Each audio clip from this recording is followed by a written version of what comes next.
аз аввали августи соли ҷорӣ тоҷикистон гузинаҳои пардохти бидуни нақдро барои хидмати умумӣ монанди боҷуандоз, хидмати тиббӣ, хидмати обу барқ ва ҷаримаҳо роҳандозӣ мекунад.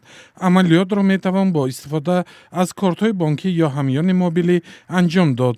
Талат Нумонов, коршиноси соҳаи фанновариҳои иттилоотӣ, бовар дорад, ки дар ҳоле ки пардохтҳои ғайринақдӣ муҳим аст, равиши нақдӣ набояд аз байн биравад, зеро ҳама бо системаи пардохти онлайнӣ ошно нестанд. дигар савол, оё он ширкатҳое ки ин шабакаҳоро пешниҳод мекунанд омода ҳастанд ё ин ки метавонанд ки ана ҳамин гузарондани маблағҳои ғайринақдиро таъмин кунанд. тавре ки маълум аст, дар аксарияти мамлакатҳо аллакай ин кор ҷорӣ ёфта истааст, лекин дар баробари ин пардохти нақдӣ ҳам мондааст. ҳама вақт пардохти ғайринақдӣ не, пардохти нақдӣ ҳам мондааст ва ман фикр мекунам ки ҳамин чизро бояд ба инобат гирем ва қадам ба қадам ҳама ин мушкилиҳоро бартараф кунем. мақомот мегӯянд, ки муаррифии низоми ғайринақдӣ ба коҳиши пардохтҳои ғайриқонунӣ ва ҳолатҳои фасод кӯмак мекунад.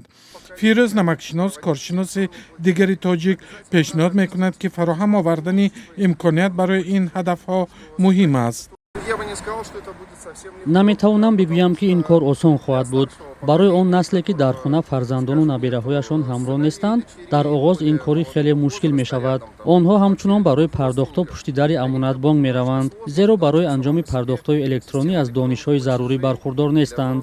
мақомотро зарур буд, ки нахуст барои қишрҳои мухталифи ҷомеа маъракаҳои омӯзишӣ мекарданд.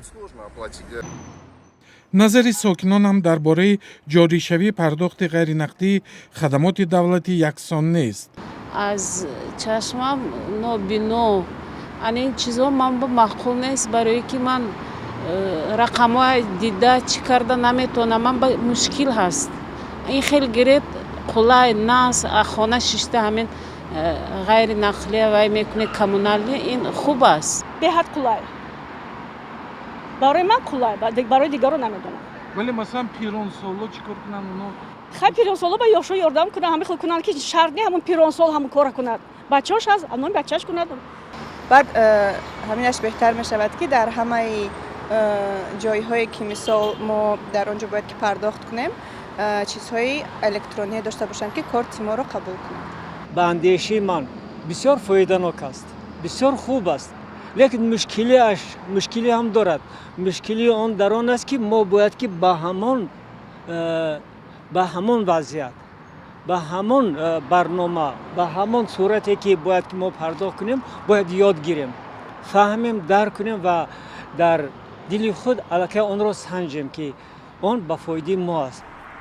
бархе аз соҳибназарон сурати пасти интернет ва нархи баланди онро аз монеаҳои асосии амалӣ шудани низоми нави пардохт медонанд.